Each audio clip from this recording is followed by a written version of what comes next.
Hello, everyone, esteemed listeners. I'm your host, Dr. Ehsanul Haq, working as Assistant Professor in the Department of Geology, University of Jammu. We are going to celebrate something which is very universally, first week of October, which is totally dedicated by international communities to the Space Week. During this week, the global people are whole of the world comes together to celebrate what are the accomplishments or what are those achievements that human has made as of now to explore the space through various space exploration missions or through various scientific studies. Today with us a very special guest, Miss Bharti Sharma, who is an analog astronaut. She has done various trainings on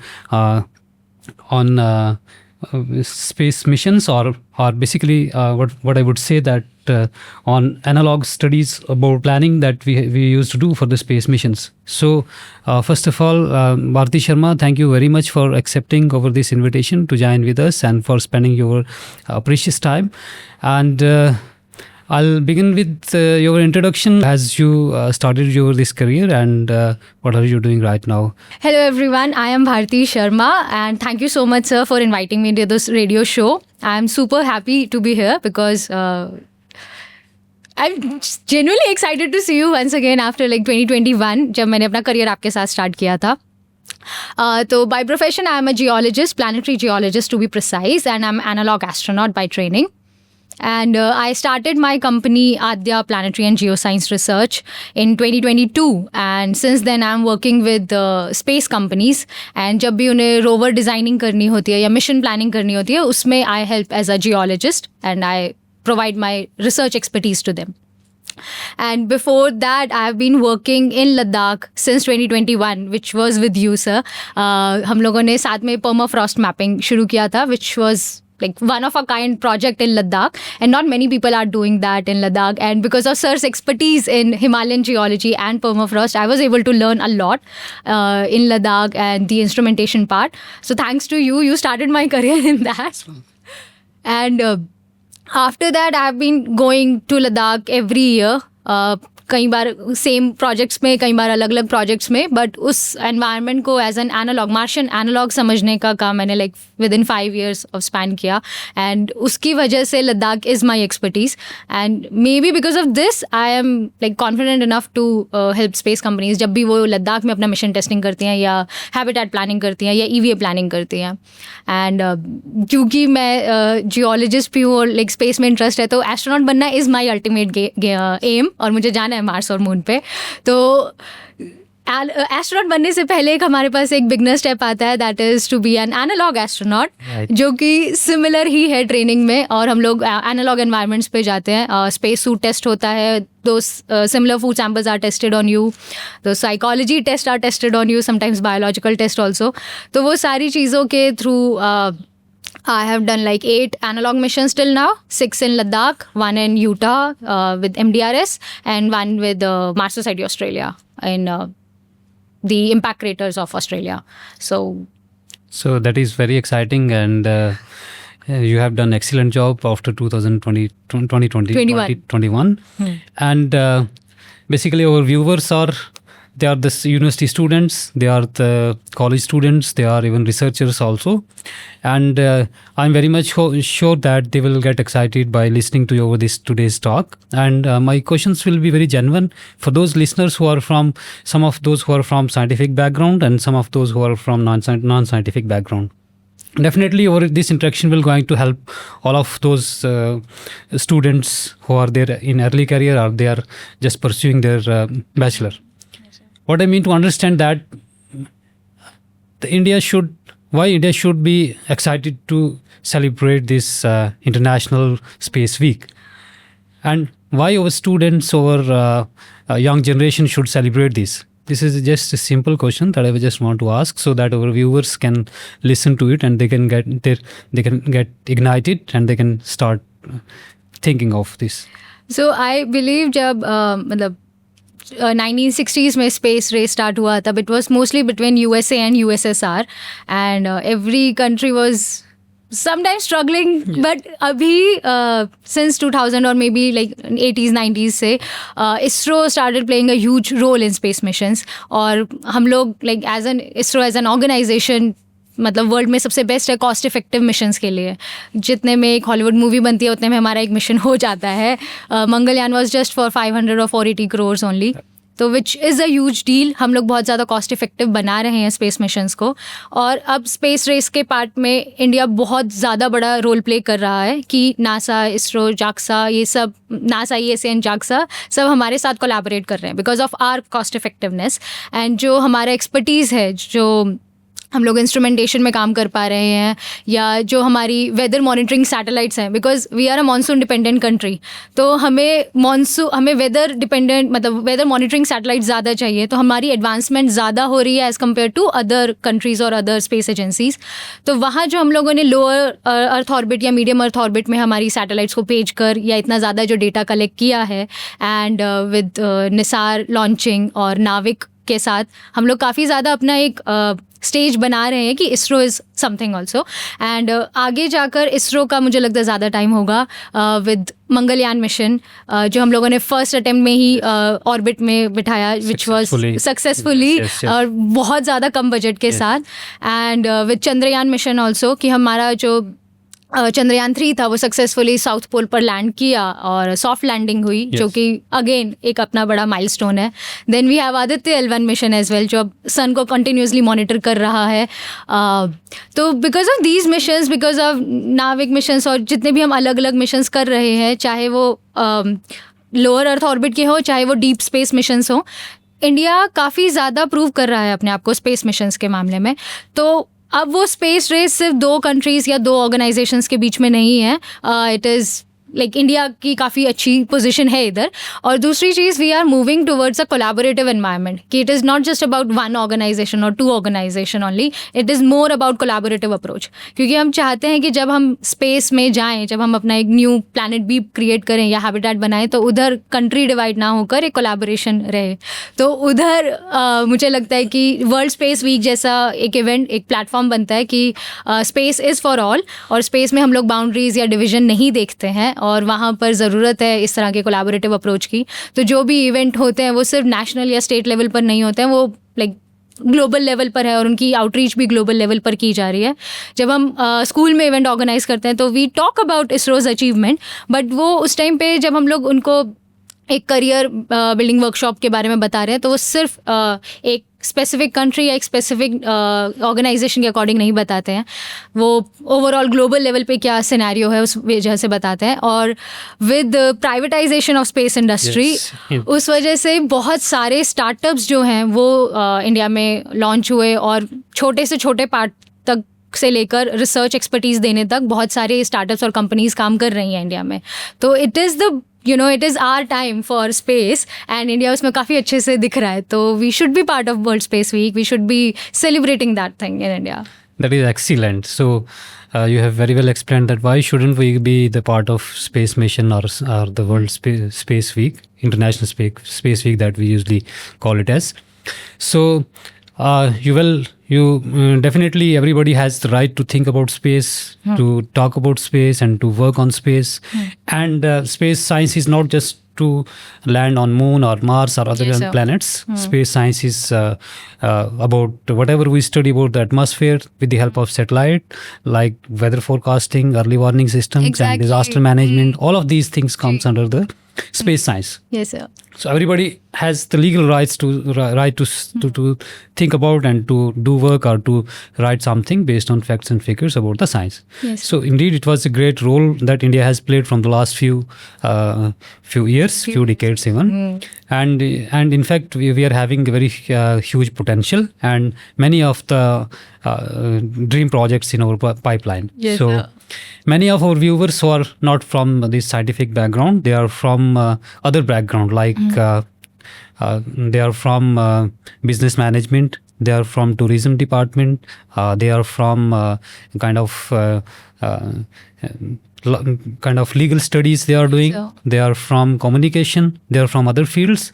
Some of the students or listeners who are our viewers, or those who are watching to this program, there are some undergraduate students also. We are having undergraduate students in the University of Jammu also, newly launched 2 or 3 courses. So those students they also want to think about space, to talk about space, and to work on space, but they lack the inspiration that basically inculcate something in them and to seed something that they will think, they might think, or they may think in future. So definitely this talk will be going to be very inspiring for all of those. But at the same time, I just want to ask you about that. What are the career opportunities that those students, because everybody is greedy. Everybody has some interest, one or other. They have interest to study or to work on any particular project. And this generation is particularly, it is very specific generation. Everybody think about his or her career. Yes, sir. So what are the career opportunities that we have in space science, that being students of this, in our region or as a whole, the students of India, what are the career opportunities that those students, both students from science background as well as from non-science scientific background, what are the career opportunities that they are having? So I'll talk first about the science background people. So if we say कि physics chemistry biology students, तो ये बहुत नीश field है और अभी जितने mission design हो रहे हैं उसमें we need people from niche background apart from engineering. मतलब you can always go for BTech और एमटेक एरोनॉटिकल इंजीनियरिंग एंड उधर से your career is very much fixed in space science. But if you are from BSc physics और MSc chemistry और MSc biology, so there are very niche experiments what we are doing. क्योंकि जब भी हम mission design करते हैं, rover planning करते हैं या कुछ भी हम स्पेस साइंस रिलेटेड कर रहे हैं, तो उसमें जो साइंस का पार्ट है वो तो एक इंजीनियर फिल नहीं कर सकता, वो एक साइंटिस्ट ही करेगा. तो उधर हमारा जो फिजिक्स केमिस्ट्री बायोलॉजी जियोलॉजी के स्टूडेंट्स हैं उनका मेजर रोल है कि जब भी एक्सपेरिमेंट डिज़ाइन हो रहे हैं तो उधर हमारे जैसे लोगों की ज़रूरत पड़ती है.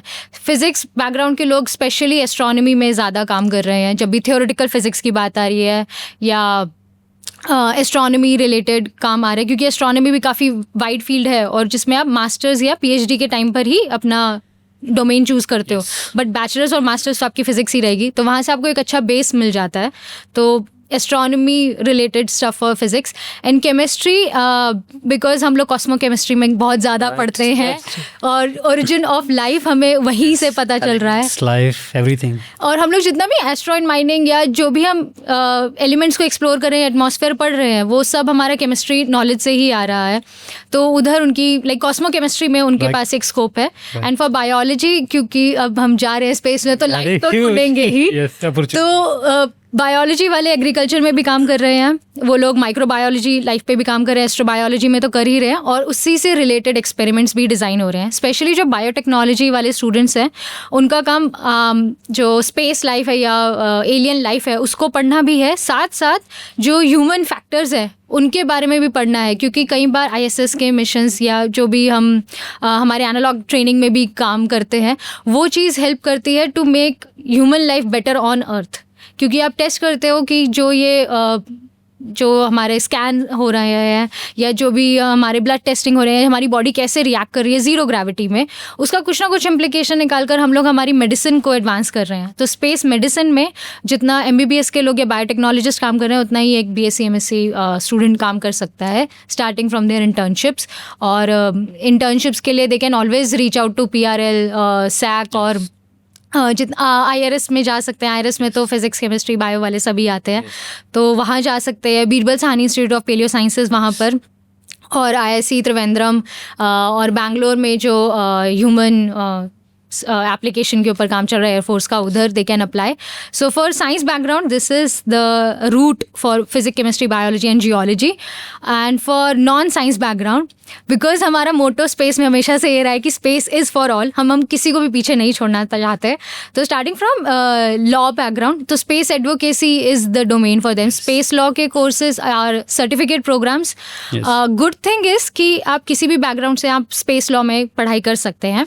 But if you are from like proper BLLB programme, तो बेटर रहता है अगर आप स्पेस लॉ में जाएं और आगे अपना करियर ढूंढें. तो जितने भी UN के मिशंस होते हैं या जो कॉन्फ्रेंसेस होती हैं वहाँ पर स्पेस लॉयर की डिमांड आ रही है, क्योंकि हम चाहते हैं कि जब हम स्पेस में जाएं तो वहाँ पे कोई ऐसे वॉर ना हो. तो उधर उनका एक इंक्लूसिविटी फैक्टर जो वो लेकर आ रहे हैं, जो भी कुछ हो एथिकल हो, तो उधर वो लोग काम कर रहे हैं. Then second comes the space artist programme.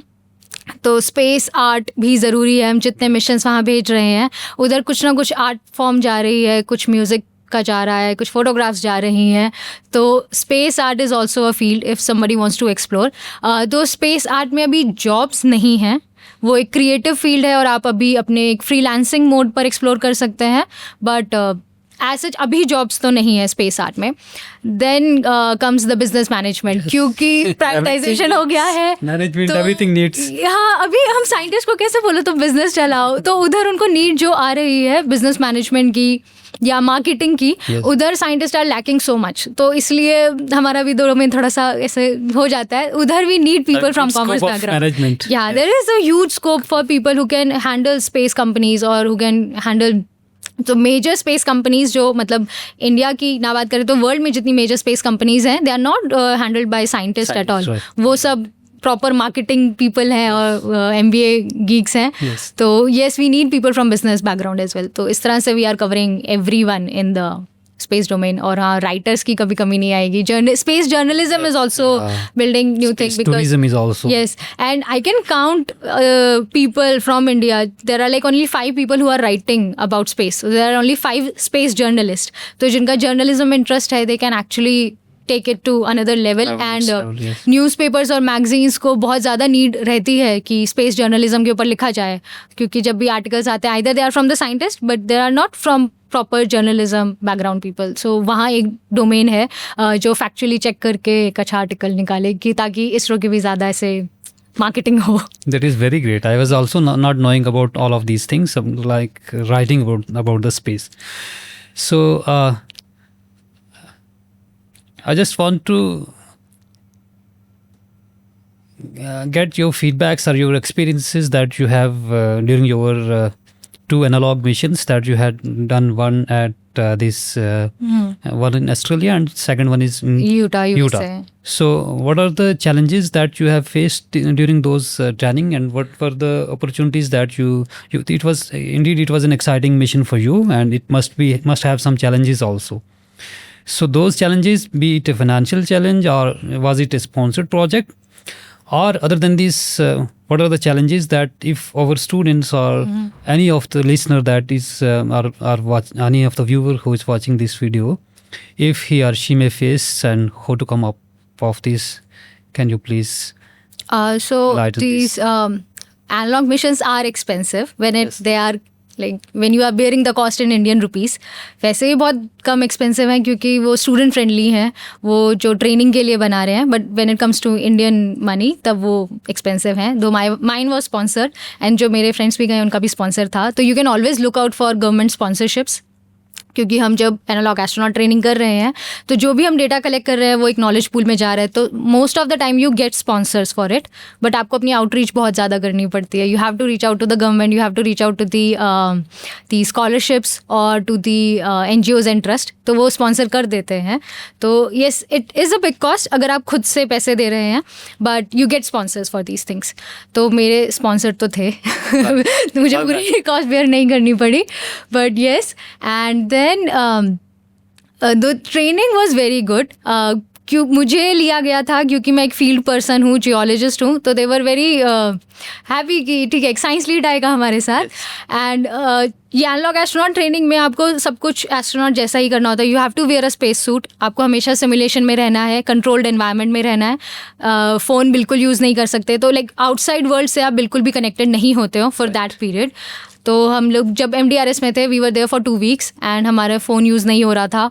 Outside world में 2 weeks तक क्या हो रहा है हमें कुछ भी आइडिया नहीं है. तो एक आइसोलेशन स्टडी जो थी वो हम पर साइकोलॉजी टेस्ट, हमें क्वेश्चनर्स दिया गया विच वॉज एथिकली अप्रूव्ड, और हमसे कहा गया था कि like you have to fill those forms. तो हमारा साइकोलॉजी लाइक हर रोज़ देखा जा रहा था, सुबह दोपहर शाम क्या फीलिंग्स आ रही हैं, सो दैट वी डोंट मतलब can we handle that pressure. क्योंकि अभी हमें पता है कि ठीक है 2 weeks हैं, उसके बाद तो घर चले जाएंगे, सब लोग मिल जाएंगे, बट स्पेस में ऐसा नहीं हो पाएगा. So we want that training कि जो लोग स्पेस में जा रहे हैं उनके पास वो एक आइसोलेशन स्टडी तो हो कि आप वहाँ पर इतने टाइम तक अकेले रहने वाले हो, किसी से कोई बात नहीं होगी, तो वो आपके माइंड पर इतना इम्पैक्ट नहीं पड़ना चाहिए. तो एक आइसोलेशन स्टडी होती है and you sometimes you feel lonely. But शायद मेरी जियोलॉजी ट्रेनिंग वहाँ पे हेल्प कर रही थी बिकॉज यहाँ फील्ड में नहीं आता था network. Yes, during the field, yes. Field में बहुत ज़्यादा रही हूँ मैं, लाइक 2-3 मंथ्स तो नहीं बात हो पाती थी फैमिली से, तो वो ट्रेनिंग मुझे वहाँ फील्ड ट्रेनिंग से मतलब मेरे लिए आइसोलेशन स्टडी काफ़ी ईजी थी। सेकेंड थिंग इज़ कि आप पर स्पेस सूट भी टेस्ट किया जाता है। जो स्पेस सूट डिज़ाइन करते हैं उन्हें होता है कि हम लोग स्पेस में एस्ट्रोनॉट को देने से पहले लाइक क्या स्पेसिफिकेशंस होनी चाहिए स्पेस सूट की, तो वो एनालॉग मिशंस में देखी जाती हैं। एंड मैं बहुत एक्साइटेड थी कि मैं स्पेस सूट में फील्ड करूँगी with oxygen cylinder and all. And अगर फील्ड में, क्योंकि आपको ऑक्सीजन जो है सिलेंडर से ही मिल रही है, तो वॉल्स हैं जो कंट्रोल कर रहे हैं कि ठीक है अभी O2 है and then you are exhaling CO2 as well, तो वॉल कंट्रोल आपको सीखना पड़ता है थोड़ा सा, but you can't get out of that thing. तो आप फील्ड में उस हैवी स्पेस सूट के साथ कर रहे हो फील, जो मुझे लगा था बहुत ईजी है वो बिल्कुल भी ईजी नहीं था। बिकॉज फील्ड में हम लोग रॉक उठाएंगे, उसका टेक्सचर फील करेंगे, हैमर ईजिली यूज़ कर सकते हैं, but with the space suit on field बहुत ज़्यादा डिफिकल्ट हो जाती है। तो आई थिंक वो एक डिफ़िकल्टी थी, और एज अ जियोलॉजिस्ट मैंने वो फील किया कि अगर मैं EVA प्लान करूँगी या जो हम लोग रियल एस्ट्रोनॉट्स को दे रहे हैं EVA कि आप जाइए रॉक उठा के लाइए, वो इतना ईजी नहीं होने वाला है। क्योंकि उनके पास इतना ज़्यादा वेट भी होगा, एंड कोई भी रॉक उठाना इतना ईजी नहीं हो जाएगा, कोई भी फीचर पहचानना इतना ईजी नहीं हो जाएगा। आपको जो दिख रहा है मतलब थोड़ा सा एक डिफिकल्टी है। You have to shield yourself and then you have to see the things. Exactly. तो वो एक फील्ड डिफिकल्ट हो जाता है, वो हैवी भी है बहुत ज़्यादा। Secondly the test on the food, तो आपके पास एक लिमिटेड अमाउंट ऑफ फूड ही है, लिमिटेड अमाउंट ऑफ वाटर ही है। अर्थ पे जब एनालॉग मिशंस हो रहे हैं तो वो वाटर भी लिमिटेड होकर भी बहुत ज़्यादा है, बट स्पेस में वो और कम हो जाएगा। तो उस तरह से आपको जो मील प्लानिंग है अपनी, आपके लिए सिलेक्टेड फूड ही आ रहा है, तो उस वजह से जो आपके ऊपर लाइक बायोलॉजिकल चेंजेस आते हैं वो you feel after the missions. But इसके लिए हमें लाइक 1 मंथ 2 मंथ पहले प्रिपेयर रहना पड़ता है कि ठीक है the kind of food you are getting over there is dehydrated, तो आप उस तरह से अपनी बॉडी को प्रिपेयर करो, आप बहुत ज़्यादा वर्कआउट करो, you should be able to lift weights, क्योंकि वो स्पेस सूट हैवी होगा, आपको खाना जो है बहुत लिमिटेड मिलेगा। It is going to be nutritious, but वो ऐसा सस्टेनिंग नहीं है। हाँ, मतलब क्योंकि हम लोग फील कर रहे हैं, हम लोग फील्ड में वैसे ही डबल ट्रिपल खाते हैं, बट उधर और कम हो जाता है आपकी रेगुलर डाइट से भी, तो वो चीज़ एक मैनेज करना रहता है। And apart from this you have to design experiments. तो अभी हम लोग जब फील करते हैं, मुझे पता है कि मुझे ये रॉक देखनी है, ये करना है, वो करना है, बट जब हम लोग एनालॉग एस्ट्रोनॉट मिशंस पर रहते हैं या इवन एस्ट्रोनॉट मिशंस पर, स्पेस मिशंस पर भी, तो वहाँ सिर्फ जियोलॉजी नहीं है। आप जो भी साइट सेलेक्ट कर रहे हो अपनी फील्ड के लिए, वो एक बायोलॉजिस्ट के लिए भी हेल्पफुल होनी चाहिए, वो एक जियोलॉजिस्ट के लिए भी होनी चाहिए। मतलब आपको पूरा एक कोऑर्डिनेशन लेकर चलना है कि हर किसी के लिए उस फील्ड पर या उस स्पॉट पर जाकर फ़ायदा हो अगर आप सैंपल ला रहे हो। बिकॉज एक आप वो रोवर यूज़ कर रहे हो, आप रिसोर्स यूज़ कर रहे हो, तो it should fulfil all the science needs of it, और वो चीज़ पहले ही डिज़ाइन की जाती है। तो you have to be plan for every minute of your EVA। ऐसा नहीं है कि ठीक है अभी मुझे वो रॉक दिख गया, अभी मुझे वो फीचर दिख गया तो वहाँ रुक जाता हूँ, बिकॉज वो चीज़ बहुत ज़्यादा टाइम कंस्ट्रेंट भी होती है कि आप 1 आवर के लिए गए हो तो आपको सिर्फ 1 आवर के लिए ही अंदर ही वापस आना है। Focus on core issues, not on the your core peripheries. Yes, and you have to be very thorough with your field. मुझे पता है कि मैं जहाँ जा रहा हूँ या जा रही हूँ वहाँ पे क्या क्या फीचर मुझे दिखने वाले हैं, और वो चीज़ एक इंटरडिसिप्लिनरी बैकग्राउंड से मुझे सोचनी होगी कि सिर्फ ठीक है जियोलॉजी आ रहा है, कोर सब्जेक्ट आ रहा है मेरा, लेकिन क्या चीज़ उससे एक बायोलॉजिस्ट को फ़ायदा हो सकता है या एक एस्ट्रोनॉमर को फ़ायदा हो सकता है, या उससे मुझे कुछ और चीज़ पता चल सकती है। तो वो एक मतलब अब आपकी इंडिविजुअल नीड नहीं रहती है वहाँ पे, इंडिविजुअल साइंस गोल नहीं रहता है, एक तरह से आपके लिए मिशन गोल ज़्यादा इंपॉर्टेंट हो जाता है। तो जब हम MDRS गए थे, हमारा mission goal was to build the similar station in Ladakh, तो हमें हर चीज़ को समझना था, तो वो मतलब वो ज़्यादा बड़ा हो गया था हमारे इंडिविजुअल गोल से। That is very great. Actually, you just talked about the people from biological sciences. We had been together during Earth and Space Exploration Program 2021, and we were having 2 main objectives. The first one it was basically a technology test. We had test some equipments. Either they are working or they will work in such environment analogous to the Mars. So that time, and the second was we had a rover, and that experiment also we had done. But the third most important that you just hinted out is that people from biological background they want to work on astrobiology. Like that time also a team was with us. So what are the opportunities, or what are the challenges that, or what are the problems on which those people who want to work on astrobiology, for example, like in our university or like nearby universities, what are those problems or challenges that they can identify first and they can work upon? Like we had in astrobiology, we had the frozen, like on the Mars, we have frozen sediments, and from frozen sediments, we can search for biosignatures. Yes, Such sir. kind of activities are problems. If you have identified or you may have gone through, you can share so that our viewers, those who are from this background, they can get Yes. updated from the So knowledge. astrobiology is a new field in India and it is an interdisciplinary branch. तो chemistry, biology and geology वाले तीनों branches के लोग उसमें काम कर सकते हैं. And the major goal they are identifying is कि life आई कहाँ से. तो उधर interdisciplinary इसलिए क्योंकि सिर्फ sample test नहीं करना है, उन्हें उसके साथ आगे का relationship भी देखना है. जैसे जो हमारे साथ 2021 में टीम थी, Yes. हम लोग permafrost पे काम कर रहे थे. हमें identify करना था कि permafrost कहाँ है, कितनी है, और उसके हिसाब से हम लोग क्लाइमेट मतलब पास्ट क्लाइमेट को डिटेक्ट कर रहे थे, और वही सेम चीज़ हम लोग मार्स के लिए बना रहे थे हमारी. Right. बट जो बायोलॉजिस्ट थे वो इंटरेस्टेड थे कि किस तरह से लाइफ इवॉल्व हो रही है उन लेयर्स में. तो हम लोग ऊपर से सरफेस सैंपल्स ले रहे थे, वो लोग सॉइल सैंपल्स से ले रहे थे, लाइक पर्माफ्रॉस्ट सैंपल्स, और डिटेक्ट कर रहे थे उसमें डीएनए है या नहीं. Right. तो उस टाइम तो उनका मेन गोल ये था कि जो भी इम्पॉर्टेंट फीचर है, पर्माफ्रॉस्ट हो गई जो हमारे अभी मतलब एनालॉग एनवायरनमेंट्स में अर्थ पर है, पर्माफ्रॉस्ट हो गई, हॉट स्प्रिंग्स हो गए, हाइपरसलाइन एनवायरनमेंट हो गया. ये चीज़ सिमिलर एनवायरनमेंट मार्स पर भी है, Right. मून पर भी है. Right. तो क्या उधर लाइफ है? अगर है तो एक ओरिजिन ऑफ लाइफ, मतलब माइक्रोबियल लाइफ तो हमें मिल ही जाएगी, एक एलियन लाइफ मिल जाएगी. तो इसलिए वो सैम्पल टेस्ट करना ज़रूरी है उन लोगों के लिए, और वहाँ से वो जियोलॉजी को रिलेट करते हैं. सिमिलरली केमिस्ट्री के लोग रिलेट करते हैं कि क्या क्या chemicals are important in the atmosphere और इन द सेडिमेंट्स, जो चीज़ पॉसिबल कर रहे हैं कि एक माइक्रोबियल लाइफ या एक एक्सट्रीम लाइफ आ रही है.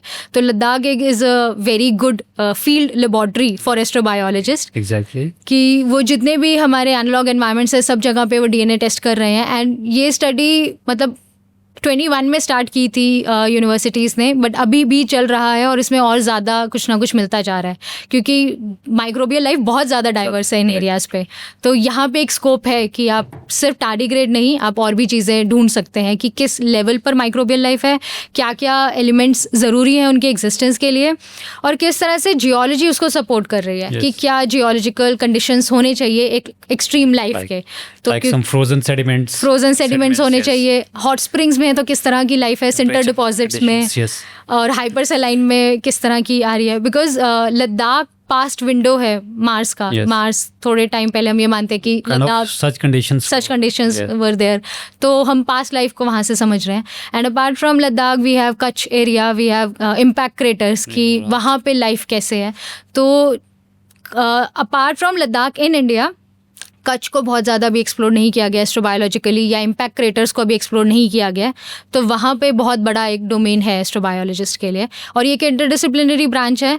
तो any one from chemistry, geology और बायोलॉजी बैकग्राउंड कैन कम, और बायोटेक्नोलॉजी भी, और वो यहाँ पे काम कर सकता है. And there is only one university who is doing this course. तो उधर तो फिजिक्स Yes. बैकग्राउंड के लोग भी Yes, हैं. yes. It's MET university Mumbai, Yes. उन्होंने एमएससी एस्ट्रोबायोलॉजी लॉन्च किया है. एंड बट पीएचडी लेवल पर बहुत सारी लैब्स हैं जो एस्ट्रोबायोलॉजी में रिसर्च काम कर रही करते हैं. हैं. Even we have a publication in astrobiology. Yes. we have हमारा common same publication. paper था. Yes, yes, yes. तो वो पेपर हमारा बहुत सारे एस्ट्रोबायोलॉजिस्ट ने कोट किया है जो पर्माफ्रॉस्ट पे हमारा काम था. And I get notifications which is very good. Yes, yes, yes, yes, yes. So again, it was really a very resourceful answer for the question that I asked. And other than these experiences, I just want to get myself updated that, and to our viewers also, that you recently had a mission in Ladakh in 2025. Yes, sir. And what you have done there, and what aim was to carry out that mission, and what are your expectations from that mission, and who other agencies were involved in that mission. So I just want to know about that, and I want to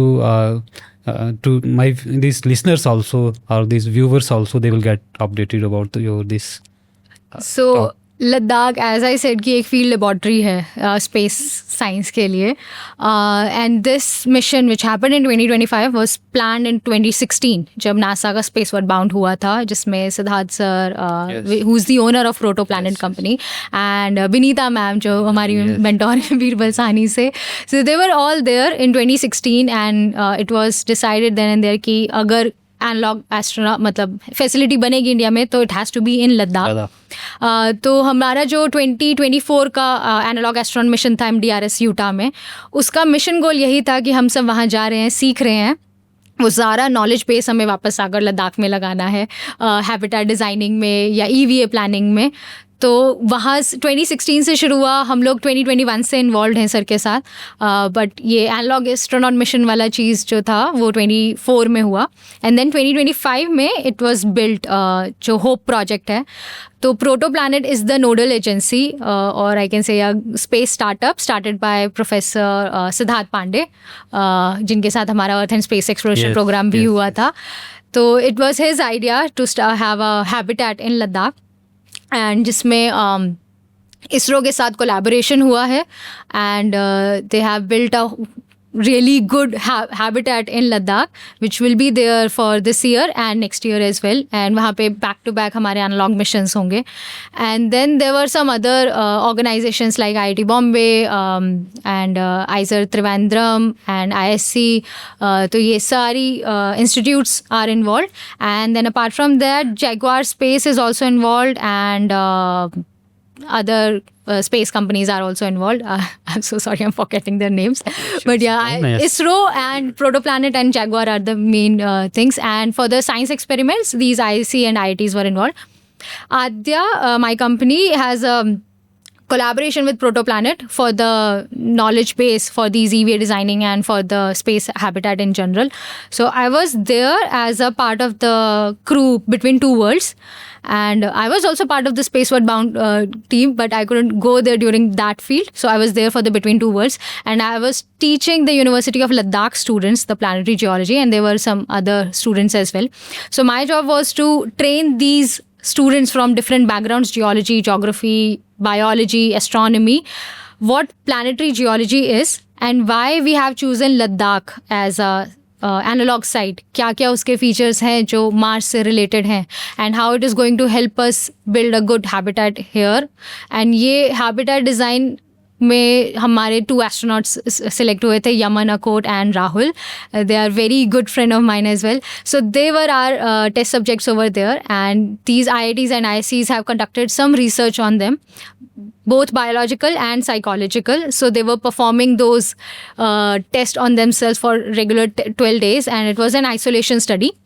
They had their space suit, and हमारा काम था कि उनके EVA designing में भी काम करें, because they were there and they have to go out and do the EVA part, मतलब फील्ड कर रहे थे वो लोग स्पेस सूट में, तो वो चीज़ पे काम करना था. And I was assisting doctor Jonathan Clarke from Mars Society Australia.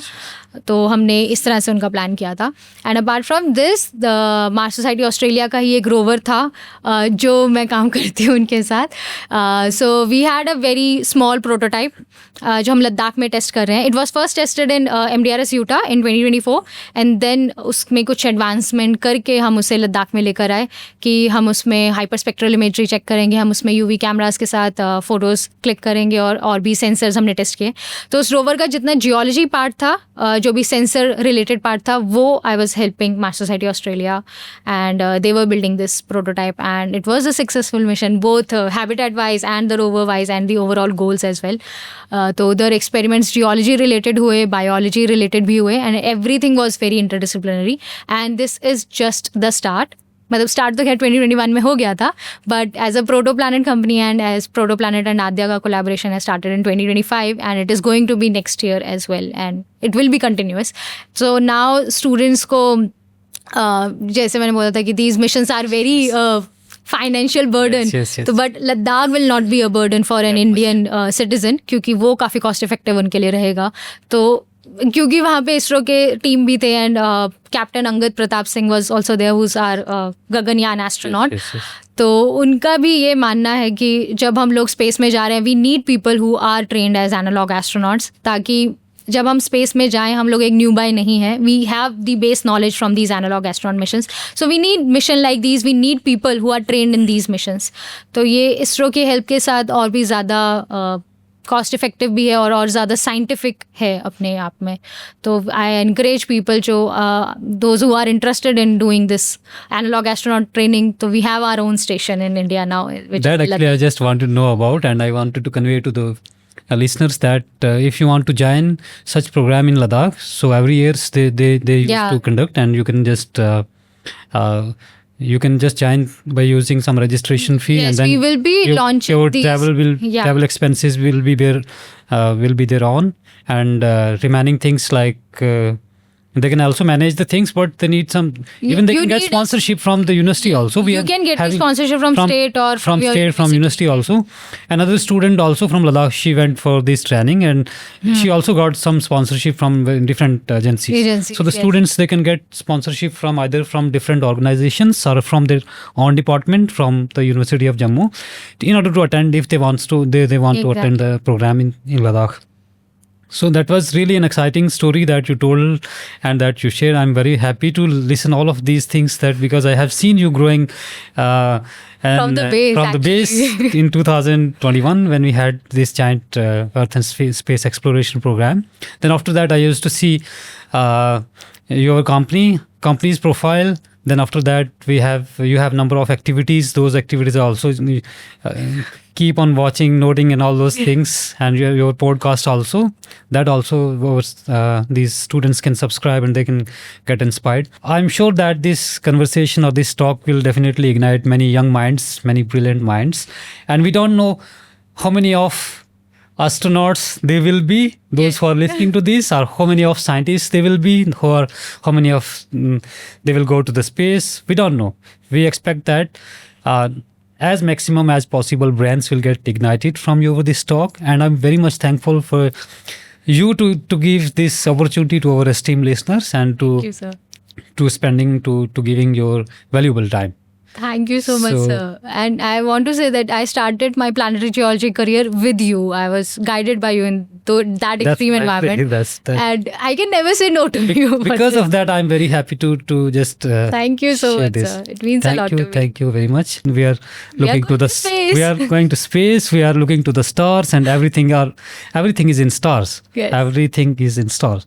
Thank you very much. We'll bring something new, good, and better in the coming session. Thank you very much.